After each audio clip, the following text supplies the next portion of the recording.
Bienvenidos y bienvenidos. Estaba leyendo en el chat sobre la semana pasada. Reitero los dos pedidos.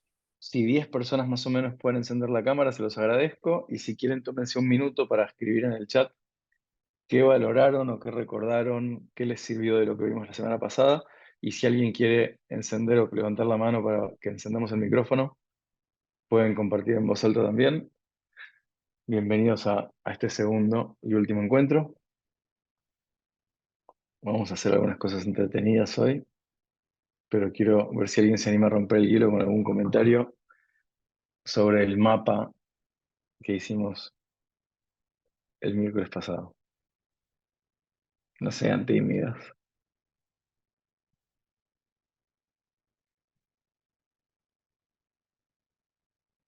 En algún momento de la semana pasada alguien dijo, sería interesante hacer un, un- un curso o un trabajo similar con literatura. Se los tendría que haber preguntado la semana pasada, pero no lo hice. Pueden poner en el chat cualquier libro que se les ocurra que podría acompañar un programa de historias migratorias como el que empezamos a ver la semana pasada. ¿Qué novela, qué libro, qué cuento de literatura universal? Pongan en el chat qué sería adecuado para acompañar una experiencia sobre la historia de las migraciones. Y de vuelta, esto que digo, pongan en el chat, si alguien se anima a levantar la mano, pueden hablar en voz alta.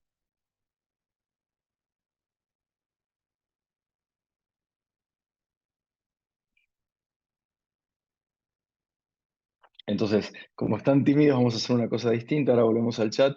Voy a ponerlos en grupos de 3 o 4 personas para que puedan entre ustedes compartir alguna historia migratoria personal. No importa si es la propia, a lo mejor vos te tocó mudarte, venir a Buenos Aires, irte a Buenos Aires, vivir en otro país, o algún hijo o abuelo.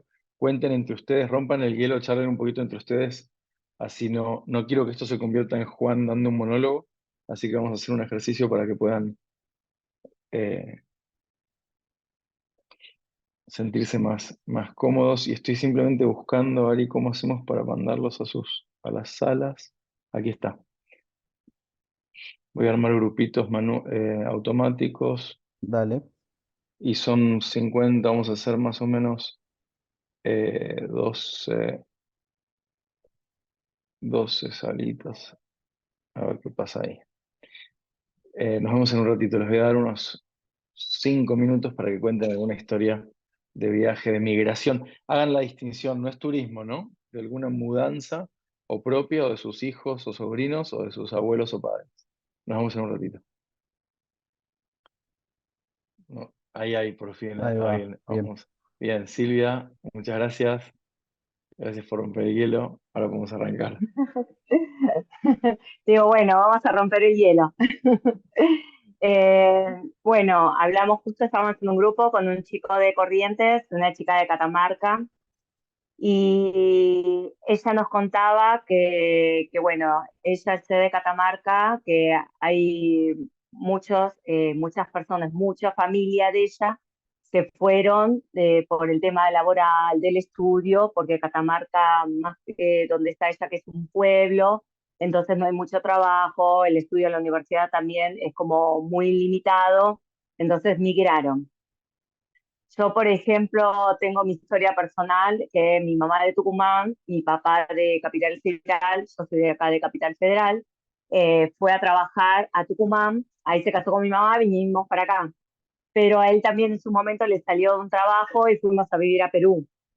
Así que estuvimos viviendo en Perú por el tema también del trabajo. Obviamente después nos quisieron venir a tener acá a Buenos Aires, porque eran Argentina, Buenos Aires, tenemos que estar ahí. Pero bueno, en corrientes migratorias familiares eso, y después yo, por ejemplo, veo continuamente, trabajo en una importadora textil, que los que tenemos la mayoría de clientes que emigraron por el tema laboral en cada país. Por ejemplo, tenemos colonias bolivianas, colonias de Uruguay, colonias chilenas que vienen y nos compran a nosotros telas. Y sus hijos, por ende, ya se quedan acá a estudiar y también después se casan y quedan acá en Argentina.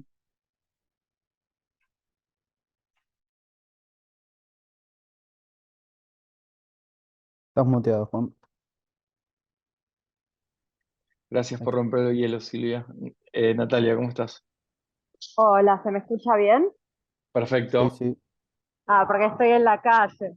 En el grupo que estuvimos con otro compañero nos llegamos a compartir, él me comentó que la familia de su mamá migró desde Italia. Eh, bueno, y en mi caso hay un gran berenjenal, digamos, hay migraciones de Italia, de España, de Alemania, así que es como un crisol, digamos. Eh, Nada, lo que quería aportar, digamos, para no caer en historias personales, es que justamente compartiendo las historias individuales nos damos cuenta que históricamente los pueblos migraron por una cosa o por otra, eh, y que siempre tiene que ver con esas causas que veíamos la semana pasada, ¿no? En busca de un lugar mejor para vivir, en busca de oportunidades, por cuestiones de trabajo. Eh, Así que, y quería compartir una experiencia. Yo soy docente de historia y lo que yo hacía en clase cuando trabajaba con cuarto año para ver toda la etapa migratoria, trataba de que ellos y ellas indagaran en sus casas, que buscaran fotos, que buscaran recuerdos y que pudieran construir con su familia un árbol genealógico y pusieran al lado de cada uno de sus familiares, de sus ancestros, de dónde provenían, y después terminábamos en una jornada compartiendo esos árboles genealógicos, compartiendo comidas típicas de cada uno de los lugares de donde venían las familias de los chicos y las chicas.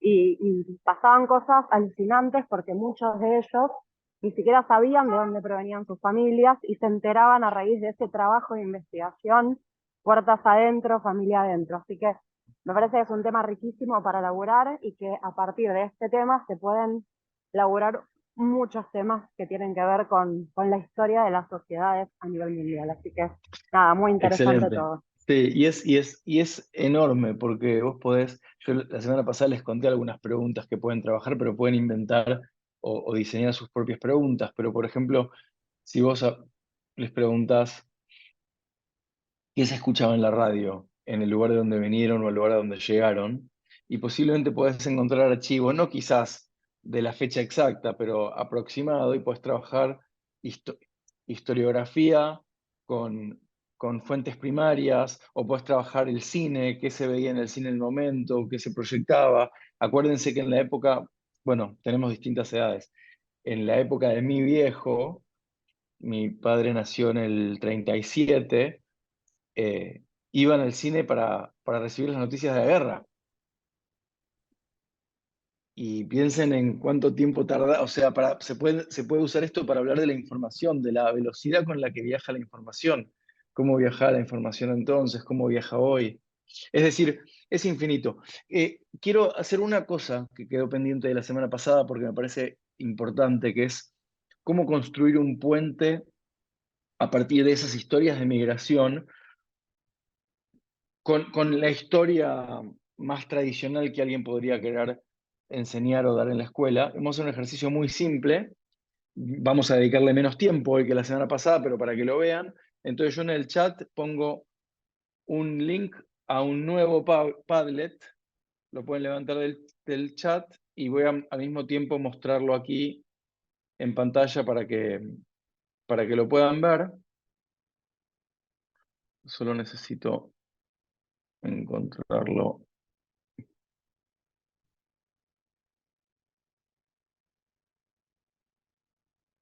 Un segundito, por favor. Ok. Dígame si se ve ahí, por favor. Se ve perfecto, Juan. Muchas gracias. Este Padlet es distinto porque en vez de ser un mapa es una línea de tiempo. Entonces lo que vamos a hacer, de la misma manera que trabajaron la semana pasada, apretando el botón con el signo más, les aparece un cuadrito. Yo hice un ejemplo, puse 1907. En el título quiero que pongan la fecha. Es la misma información que usaron la semana pasada en el mapa. Yo puse 1907 en el título y abajo puse mis bisabuelos vinieron de Moscú a Buenos Aires. Podría poner ahora otro para que lo vean. Pongo en 1930, mi abuela y su padre anarquista. porque es lo poquito que sé, de Barcelona a Buenos Aires. Y pongo publicar. Entonces van a aparecer una línea enorme de cuadraditos con algo de información. Y lo que vamos a hacer, algunos que podamos, Ari, si me ayudas vos también, es simplemente en la medida que van apareciendo, los vamos a poner en orden cronológico, como línea del tiempo. Ahí veo que están escribiendo, así que vamos a esperar unos minutos. Si son cancheros con esto, una vez que lo escriben, lo pueden mover ustedes al lugar al que va. Porque cuando lo publican va a aparecer en cualquier lado. Vamos a tomarnos unos minutos y después vamos a hacer un trabajo interesante acá.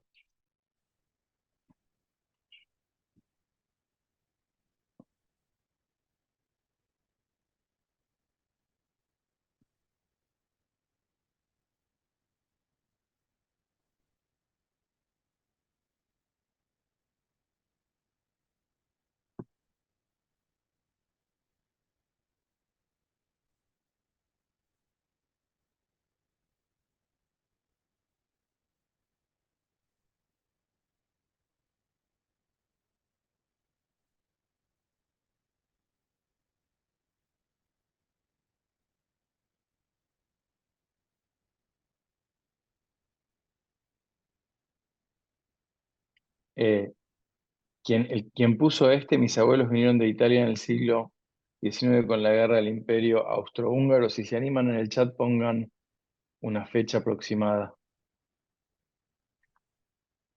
y la volcamos acá nosotros. ¿En qué fecha habrá sido esto? Ari, si lo ves en el chat, lémelo, por favor. 1856. Perfecto. Muchas gracias. eh, Y entonces lo movemos acá, debe ser el primero, quizás. Sí. Luego tenemos 1930. ¿Ven lo que estoy haciendo, no? Esto se puede hacer fácilmente con los estudiantes. Se puede hacer si no lo hacen en computadora, con post-its, con papelitos, con cartulinas, en el propio pizarrón. Hay muchas maneras de hacerlo. Estamos improvisando con la tecnología ya que estamos en Zoom. Solo 2 minutos más con los que estén vamos a trabajar si no lograron terminar. 1915.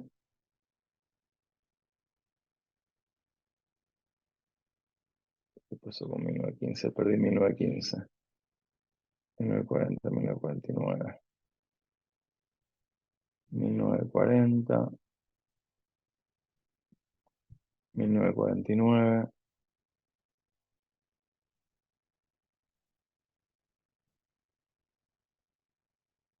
Y en algún lado quedó 1915. 1915. Eh, pueden parar, si no están escribiendo, pueden dejar de escribir. Si están escribiendo, terminen, por favor, porque así les muestro lo que vamos a hacer. Ya tenemos suficiente material como para que tengan una idea de cómo trabajar esto.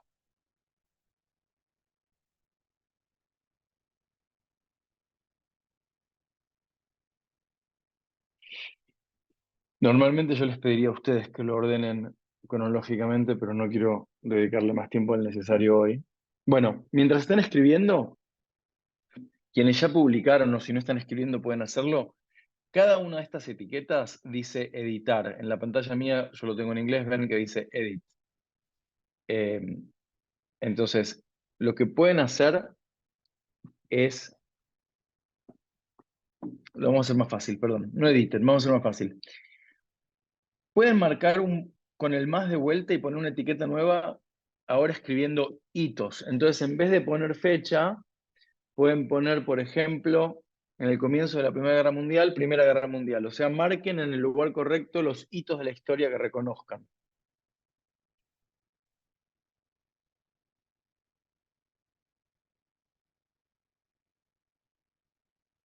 Por ejemplo, acá, yo voy a hacer un ejemplo, ¿no? más o menos. Uy, esperen que toque mal, un segundito, Tuki. Esperen, acá pasó algo que no sé qué es.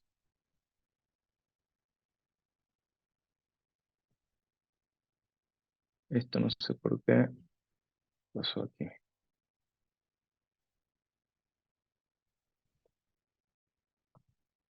Bueno, quedó,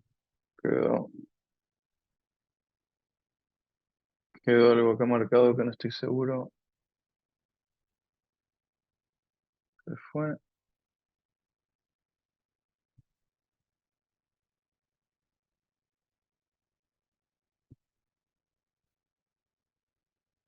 Bueno, no me está dejando, entonces lo podemos hacer editando.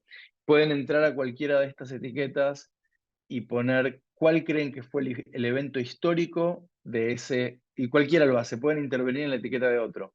Por ejemplo, eh, bueno, en el 43 estaba terminando la guerra, ¿verdad? Pero en cualquiera de estos que es periodo de guerra, no quería ir a la guerra, entonces acá podemos hacer una intervención y poner, no, no me deja intervenir, algo pasó que se bloquearon qué pena, algo pasó y se bloquearon las etiquetas. Bueno, lo vamos a conversar entonces, porque por algún motivo acá quedó mi abuelo, acá quedó una etiqueta bloqueada y no sé por qué. Bueno, dejo de compartir entonces para que lo veamos acá. Los distintos estudiantes, en este caso ustedes, pueden intervenir las etiquetas de otros con hitos históricos. Entonces podemos darle sentido a todo ese movimiento, ¿se entiende? Entonces empecé a trabajar ya no tanto es como la otra cara de la moneda, ya no estás trabajando la historia familiar, sino estás haciendo el puente entre ese hito de la historia familiar con el evento histórico por el cual, por ejemplo, en el caso de mi abuela de Rusia, los pogroms. Entonces tenés distintas ventanas, según la clase de historia o el momento en el que estás estudiando, para hablar de lo que sucedió. Eso lo quería hacer la semana pasada y no llegamos a tiempo a hacerlo. Hago una pausa por si tienen algún comentario.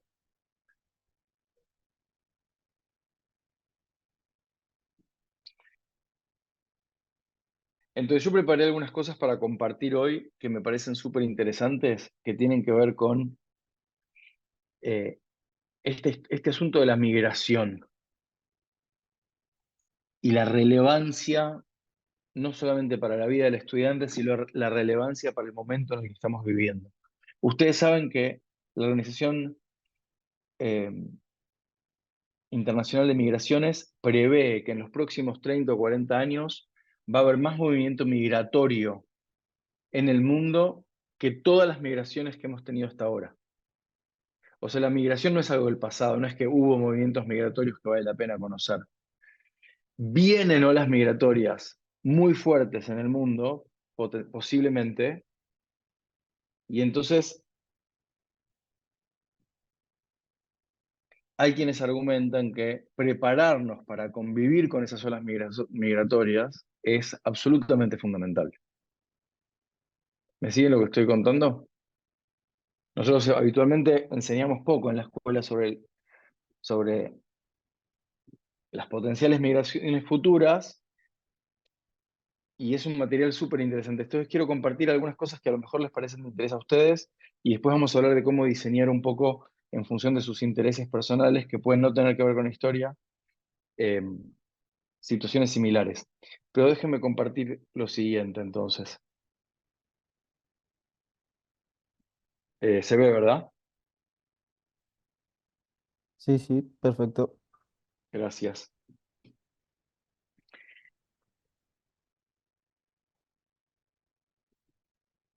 Más o menos entre un 3 y un 4% de la población mundial migra. ¿Qué quiere decir que migra? Que deja su lugar de origen para establecerse en un lugar nuevo.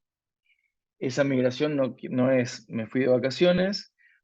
Y otro dato interesante es que la estadística migratoria excluye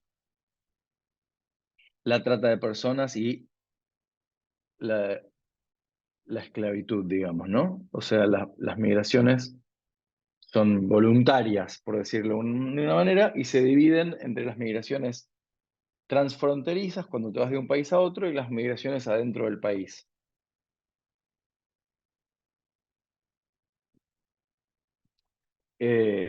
Los últimos datos del año 2021, era que había 764 millones de personas que habían migrado internamente. Son movimientos adentro de un país, que no cruzaron las fronteras. Es un montón de gente moviéndose de un lugar a otro. Y este dato es muy interesante. En el año 2017 se estima que el dinero que los migrantes enviaron a su país de origen, como ser si un argentino se fue a España y mandó plata para su familia en Buenos Aires o en cualquier lugar de Argentina, a nivel global son 600.000 millones de dólares. O sea que hay un movimiento de recurso económico asociado con estas migraciones. Y esto es interesante porque si vos estás trabajando migraciones en el aula, pero querés hacer algún vínculo, por ejemplo, en una escuela más orientada a las ciencias económicas, por ejemplo, podés hablar de la economía de la migración también, no solo de la historia de la migración, sino de la economía y el costo de la migración. Bueno, hay algunos datos que por ahí les resultan de interés, estos datos son bastante actuales. El 52% de los migrantes son mujeres, el 48% son hombres. Perdón, el 48% son mujeres, el 52% son hombres. Y no sé si este número les resulta elevado o no elevado. En el 2020 se registraron más de 3.000 muertes en trayecto migratorio. O sea, de personas que salieron de su país y no llegaron a destino. Bueno, acá hay algunos datos interesantes de dónde migra, eh, cómo migra la gente. Esto ustedes después lo pueden tener, yo lo puedo compartir y tienen todas las fuentes de dónde viene la información y hay cosas muy interesantes. Una de las cosas más interesantes que yo quería compartir con ustedes es esto de acá, que lamentablemente no está tan actualizado como estaba en el 2015, pero es muy agradable de ver de todas maneras. Este es un mapa interactivo que muestra los flujos migratorios en el mundo. Voy a hacer un poquito más grande para que se vea mejor. Y entonces si vos te posicionas en un país que tenga mucha migración, por ejemplo, si te posicionas en Estados Unidos, esto te muestra de dónde y hacia dónde se mueve la gente. Y en este caso, en el caso de Estados Unidos, a grosso modo se ve que es muchísima más la gente que llega al país que la gente que se va del país. En el caso de Argentina está desactualizada la información, pero lo podemos hacer igual. Digo está desactualizada porque desde el 2015 que no se ha actualizado Argentina.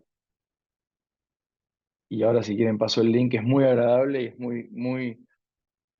muy interesante el trabajo que se tomaron de visualizar los movimientos con la estadística que hay. Les voy a pasar el link ahora eh, cuando dejo de compartir porque no lo sé hacer al mismo tiempo. Bueno, hay mucho trabajo hecho sobre migraciones y el trabajo de migraciones para el aula. El Laboratorio de Educación de la Universidad de Harvard, Project Zero, tiene un trabajo muy interesante que se llama Reimaginar la migración, justamente para trabajar en aulas donde hay mucha gente eh, de otras zonas geográficas, de otros países, y el proyecto está muy bien armado, tiene que ver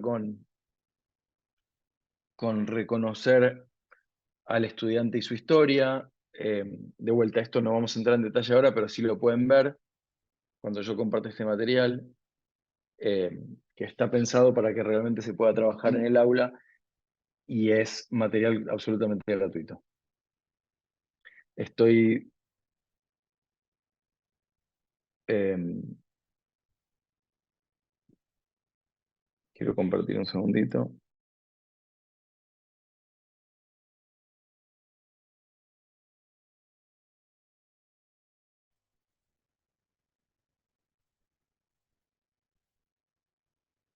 ¿Les resulta interesante todo el material de migraciones que hay para el aula? Nosotros en la especialización de innovación educativa, que se da todos los años, trabajamos mucho la pregunta, ¿quién decidió qué es lo que se debe enseñar en el aula y qué es lo que queda fuera de ese canon pedagógico? Pero yo que estoy muy obsesionado con el tema de las migraciones, me parece que es súper interesante para entender también el mundo en el que vivimos, pero también el tema de las migraciones es un puente natural a un montón de las disciplinas que enseñamos. Entonces es sumamente interesante. Ahora me queda por mostrarles una cosa y después vamos a tener una charla sobre cómo enseñar de esta manera, cómo innovar en la manera en la que proponemos la innovación. Pero eh, voy a necesitar un voluntario o una voluntaria para que lean algo que voy a poner en pantalla. Así que si alguien se anima a levantar la mano, lo muestro, pero quiero saber quién se anima a leer. Son todas excusas para que ustedes hablen, porque están más callados hoy. Gracias, Silvia. ¿Cómo estás de vuelta? Hola. ¿Me escuchás? Hola, sí, sí. Yo voy a poner algo en pantalla y es el último elemento que me falta que tiene que ver con lo mismo que habíamos dicho antes. Los elementos personales de las familias, de las vidas personales como elementos de historiografía. Un segundito, lo pongo ya para que lo puedas leer. A ver si se ve bien. Dame un segundo, por favor. Si lo ves y te animás, lo puedes empezar A a ver leer si en me lo voz amplías alta. más. A A, ver ahí. ¿Ahí se ¿Un ve? poco más? Un No, estoy poquitito con el más? celu. A ver, más. Ah, no, ¿estás con el celu? Nada, ¿Alguien que lo vea claro, bien más. como para leerlo? Si me das un poquitito más de zoom, puedo. Un poquitito Y más. ahí pero ahí no se te va de pantalla. Eh, ¿Y me lo podés ir moviendo o no? A ver, mira, te digo, lo más grande que lo puedo hacer ahí, si no, si alguien lo tiene No, en pantalla y se anima. sí. Hay un par Ay, de perdón. voluntarios, ¿eh? Gracias. ¿Quién se anima? A ver, Germán. Por favor, Germán, muchas gracias. Eh, Ahí voy. Para que A ver. no leo la fecha arriba, pero bueno, leo la carta. Mi querido Manolo, no te imaginás el baile que le dio Brasil a España. No te imaginás tampoco cómo jugaron de bien estos brasileños. Hacía rato, mucho rato, que no veía un juego tan extraordinario, tan lindo. Y qué goles, viejo, qué golazos. El sexto que marcó Cicinho fue una obra de arte. Recibió la pelota y la hizo saltar varias veces sobre el empeine. El hispano que tenía enfrente se quedó mirándolo como diciendo, ¿este negro se habrá vuelto loco? ¿Qué será lo que está queriendo hacer? Y cuando se resolvió a irle al encuentro, Cicinho, un crack de marca mayor, colocó la pelota en un ángulo. Ya acabábamos de ver goles estupendos, hermosos, y este era el sexto, es decir, que en nada influía para el resultado final. Y sin embargo, el estadio reventó en una aclamación de alegría y de admiración ante este golazo de Cicinho. En fin, como si en la cancha estuvieran Farro, Pontoni, Martino del San Lorenzo de 1946. Mira, subís un poquito, por favor.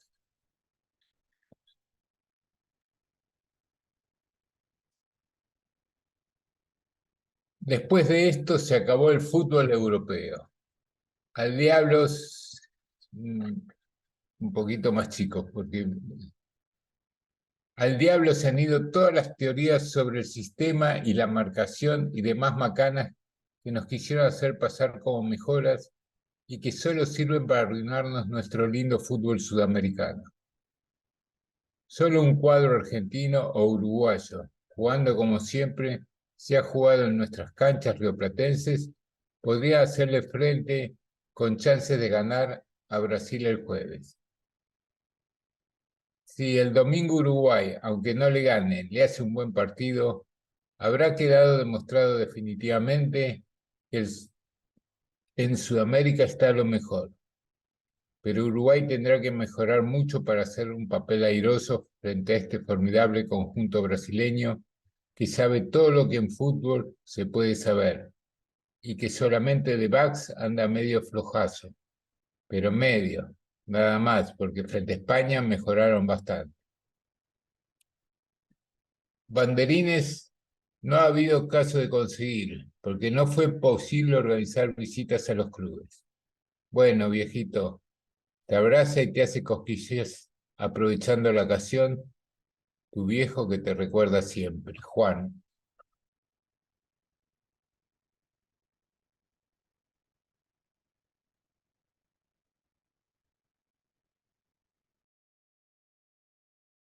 Estás muteado, Juan. Ahí está. Muchas gracias, muy bien leído, difícil texto. Una consulta, ¿quién no tiene o quién no puede encontrar en su casa o en la casa de su viejo o en la casa de su abuela alguna carta de otra época? Esta carta puntualmente se la escribió mi abuelo a mi viejo, la tengo yo, no sé cómo llegó a mí, ahí la tengo, pero no tenemos todos o una foto o una carta o una postal o algo accesible de otra época, cualquier cosa, ¿eh? Yo no tengo mucho, de hecho, no soy fanático del fútbol, no la traje a propósito, la traje porque es de lo poquito que hay en mi casa. Mi vieja y mi viejo no están más, mis abuelos no están más, así que tengo lo que tengo. Si nosotros hiciéramos un buen trabajo en entender las referencias de esa carta, podríamos o ir a buscar información o inferir cosas y empezar a construir, con los poquitos elementos que hay, algo sobre el ejercicio de la historiografía. De cómo se, o sea, no solo leer fechas y nombres, como habitualmente estudiamos historia, o ponerle sentido a los hechos y eventos, sino empezar a construir y comportarnos como un historiador o una historiadora. ¿Se entiende lo que digo? Con lo que haya. En esa carta no sé si hay mucha información. Es un relato de un partido de fútbol muy importante. Es el partido antes de la final del Mundial del 50, si no me equivoco, en el Maracaná. Y hay información futbolística. Pero seguramente podemos usar esa información un poquito que hay y al final ese es el trabajo o de un biógrafo o de un historiador. ¿Entienden lo que digo? Es como el trabajo de detective en un punto, con poquitas cosas construir una narrativa completa. Y entonces ahí les completo un poco los distintos elementos que usamos a modo ilustrativo. Usamos el mapa con las historias de narrativas personales, usamos la línea del tiempo, donde sobre esas historias empezamos a colocar hechos históricos, y si yo tengo que enseñar algo en particular, intento conectar, como haciendo puente, lo que tengo que enseñar con esa información que surge de ese trabajo colaborativo. Y el último elemento es pedir que vengan de casa con material que nos pueda servir para entender algo de la vida privada de las personas en relación a ese material. Todo apunta a lo mismo, a cómo conecto un contenido que yo sé que tengo que enseñar, porque en la escuela me piden que enseñe algo, con la vida de las pibas y los pibes, con la realidad, con el contexto, con el entorno en el que viven. Eso último no siempre se hace. Y entonces a veces lo que pasa es que eso que tenemos que aprender nos queda un poco lejano, nos queda un poco inaccesible. Quienes enseñan en el aula saben de qué estoy hablando, ¿no? Bien, paremos ahí porque quiero escuchar comentarios de qué les parece todo este asunto y ahora pasamos al bloque final para construir un modelo de aprendizaje y de enseñanza distinto. Ah, me falta una cosa que quiero contar, pero ya lo pasamos al bloque final. Comentarios, ¿qué les parece todo esto? No sé cómo insistir porque los quiero escuchar a ustedes. Le quiero dejar de hablar yo. Germán, muchas gracias.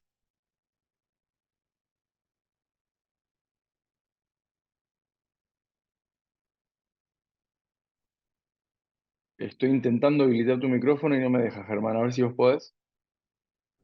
Ahí va. Ahí Perfecto, sí. ¿cómo estás? Hola, ¿cómo estás? Bueno, la verdad es que me parece una propuesta muy, muy interesante porque casi todo lo que se enseña en la escuela está desconectado de la realidad de los pibes.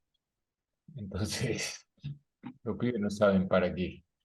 Eh, y esta me parece que está re buena. A mí la carta me recordó cosas, ¿no? La final de ese mundial que termina ganándole Uruguay, se lo da vuelta. Maravilloso. A los que nos Muchas gusta. gracias. Muchas gracias. ¿Otros comentarios?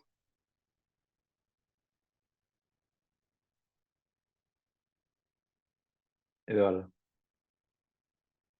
Bueno, bueno, no, yo no estoy a lo mejor tan cercano a la profesión que ustedes apuntan con este Zoom.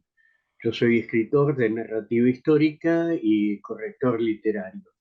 Estoy trabajando en estos días con una novela donde el autor promueve casi una biografía novelada de una familia de apellido eh, Regiardo, que fue un inmigrante italiano que vino a principios de 1900, compra unas tierras y una calera, y a partir de ese momento comienza la explotación de la cal, que lo convierte, a través incluso de su hijo directo, en los poderosos de las obras públicas, a casi al mismo nivel que Amalita Fortabat lo fue con el cemento, este lo fue con la cal.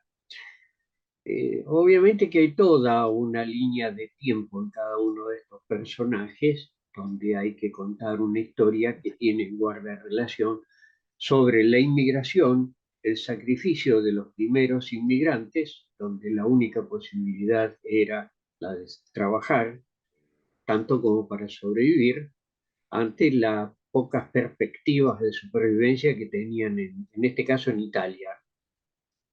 Así que bueno, todo esto que estoy de alguna manera descubriendo ahora me sirve como otra nueva alternativa, que por lo general siempre trabajo por capítulos con títulos, ¿no? De los capítulos, y esa sería mi línea de tiempo. Desconocía eh, este programa del que están hablando recién, creo que me viene muy bien, y de alguna manera si me enganché con esta temática sin ejercer como docente, ya lo fui hace muchos años en el área técnica, pero me sirve, me gusta, y quisiera ver qué otras cosas más se pueden llegar a desarrollar con todo esto. Me encanta escuchar lo que estás contando y felicitaciones por el trabajo que haces.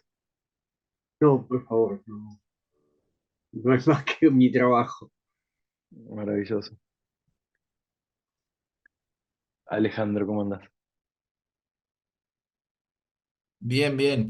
No, estoy pensando lo valioso de un objeto histórico, ¿no? Porque si se quiere la carta es un texto, pero también podríamos tener, no sé, un jarrón, podríamos tener una lapicera que también representa mucho, ¿no? Y que nos ayudaría a ver, porque uno mira es una simple carta. Si pienso en la generación alfa, dijo alguien, la generación alfa, que no le representaría mucho una carta, pero cuando uno le da ese valor histórico, cuenta más. Entonces quizás también pienso que se podrían utilizar otros objetos, ¿no? Que tienen una historia, que tienen una historia muy valiosa, así que a mí me aporta muchísimo, muchísimo. Es muy lindo lo que decís, hay un ejercicio muy lindo que hemos hecho en aulas. Ustedes, yo no los veo, no veo a todos, no sé dónde están ustedes ahora, pero si estás en tu casa en este momento, no vas a compartir esto en voz alta, así que no tengas vergüenza, lo puedes hacer porque va a quedar privado. Mirá en el espacio en el que estás y fíjate si estás en cercanía de algún objeto que represente algo en tu vida. Simplemente mirá en tu habitación, mentalmente elegí alguno. Ya elegí aquí un rosario que tiene mi esposa, estoy en el escritorio de mi esposa, hay un rosario y conozco la historia de este rosario. Cualquier objeto. Y ese objeto tiene una historia, ¿verdad? Como decía Alejandro recién. hemos pedido, esto lo hemos hecho con docentes y lo hemos hecho con estudiantes, las dos cosas, que traigan objetos y que cuenten la historia de ese objeto. También puedes escribir sobre la historia del objeto, ¿no? Por un lado la historia del objeto y por otro lado la historia de por qué ese objeto es representativo o significativo para ti, para vos. Así que lo que traes es muy rico, o sea, es verdad, a lo mejor una carta, una postal, algo escrito, tiene menos valor. Yo no me acuerdo quién de ustedes nos pasó el video de esa competencia de familias la semana pasada que tienen que contar qué saben de los familiares, que es fabuloso, pero hay tanta historia alrededor nuestro, en todo, en los muebles, en los objetos, en los cuadros, en las fotos. Se podría hacer una foto en los relatos. Estamos rodeados de historia. Y ir un poquito más allá en el tiempo es simplemente moverse a través de las generaciones. ¿Querés hablar de 1810? Bueno, puedes encontrar a alguien que tiene una historia personal que transcurrió en ese lugar. Entonces, es simplemente salir del texto histórico donde habla de los famosos nombres, de las famosas fechas, y buscar la vida de alguien en particular. Y tratar de entender qué pasó ese lunes a la mañana cuando salió el sol, en esa calle, en ese lugar específico. Ya eso lo enciende, lo despierta, le da vida.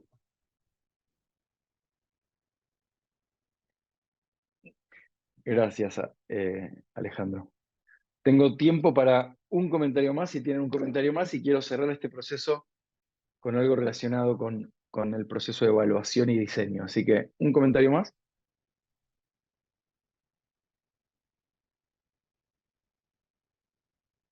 Ok.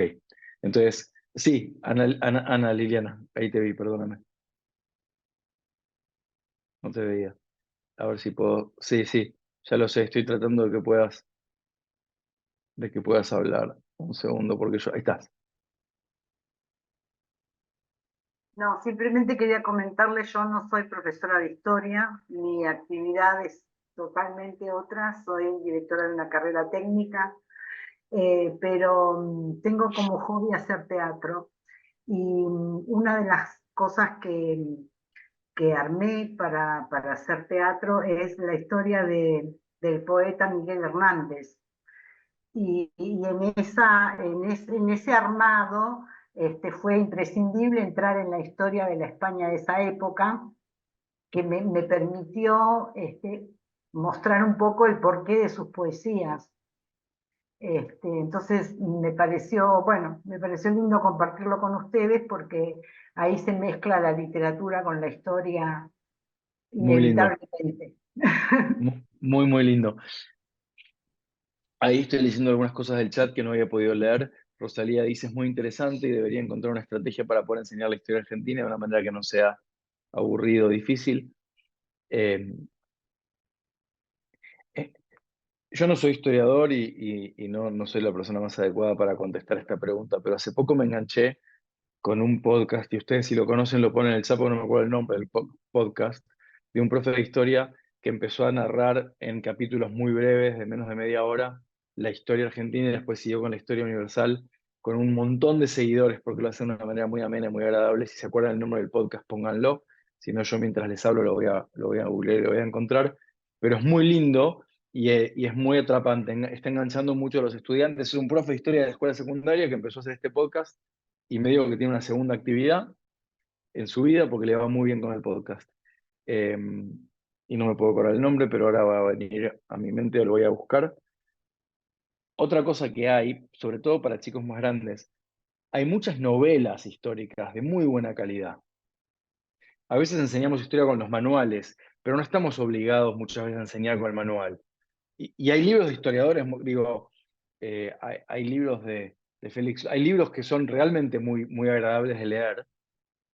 Creo que es La breve historia de los argentinos, es maravilloso. Hay uno que no sé si es de Félix Luna, no, Soy Roca, es un libro maravilloso. Es decir, hay mucho material que no es el material escolar, que a veces se pueden usar cosas de ahí y que funcionan muy, muy bien. Borda se llama El historiador, que es el podcast.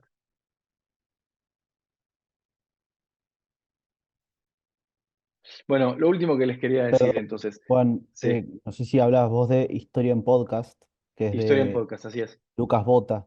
un Lucas Bota, ahí cordobés. está. Exactamente, Es, Historia en Podcast, muchas gracias. es muy conocido, le va muy bien y Sí, soy muy, muy consumidor bien. de Lucas y es muy bueno. Sí, es muy bueno. Vale la pena. Lucas, es el podcast, es gratuito, se llama Lucas Bota, Historia en Podcast. Muchas gracias. Me gusta mucho. Bueno, dos cosas me quedan por compartir. Había una pregunta en el chat de la semana pasada, procesos de evaluación. Les voy a contar. El proceso de evaluación puede ser cualquier proceso, el que usan o cualquier otro, porque al final la idea es que los chicos se entusiasmen, tengan curiosidad, tengan ganas de aprender y aprendan al final del día.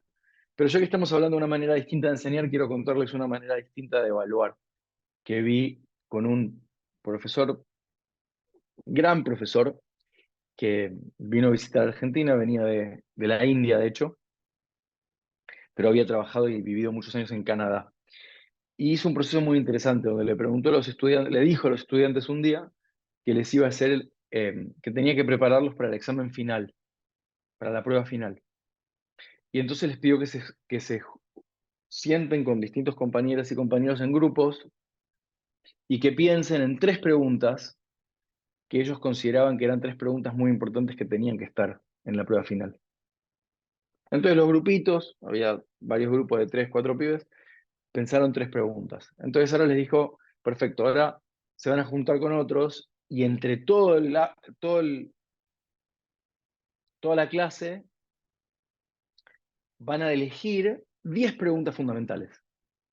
Y ustedes saben que hay una disciplina que es la enseñanza a través de preguntas fundamentales. No voy a entrar ahora, es para otro curso, pero las preguntas fundamentales son muy interesantes. Entonces, les digo, si ustedes tuvieran que elegir las 10 preguntas que sí o sí tienen que estar en esta prueba final porque representan lo más importante y significativo del contenido que vimos, ¿cuáles son esas 10 preguntas? Con mayor o menor esfuerzo se pusieron de acuerdo en las 10 preguntas. Y entonces les dijo, perfecto, hicieron un gran trabajo, ahora viene la parte difícil, tienen que determinar cuáles son las 10 mejores respuestas que no tengan chamullo, que sean las respuestas breves, al grano, al punto, pero que son las respuestas que merecen la mejor nota. Y entonces en grupos terminaron teniendo un listado de 10 preguntas fundamentales con 10 respuestas correctas.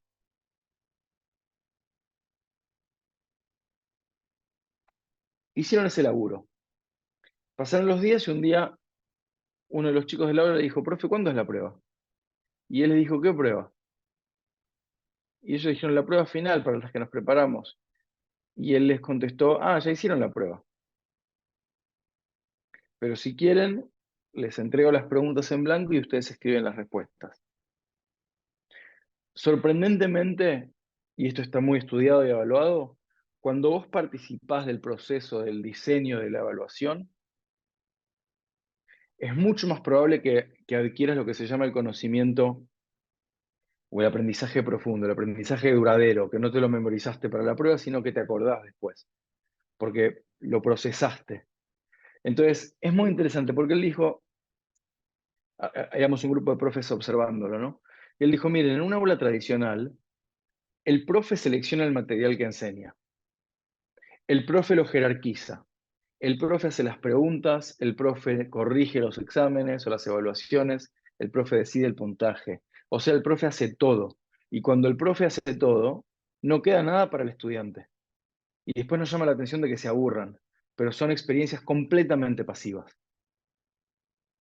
Y en este proceso que él estaba tratando de enseñarnos una manera distinta de evaluar, pero en realidad estaba tratando de enseñarnos una manera distinta de aprender, el profe no hace nada, hace las preguntas adecuadas en el momento adecuado y observa y está disponible para acompañar el proceso de aprendizaje en el que los estudiantes hacen absolutamente todo el trabajo. Incluso el trabajo de seleccionar las preguntas, determinar las respuestas correctas y evaluarse.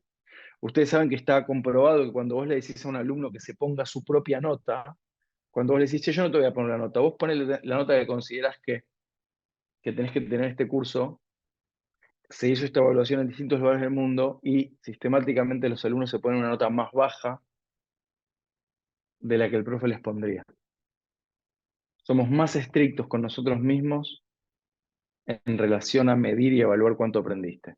Entonces me parece que es un proceso que vale la pena, da para una sesión más sobre procesos de evaluación, pero me parece muy interesante esta idea de volquemos la autonomía del ejercicio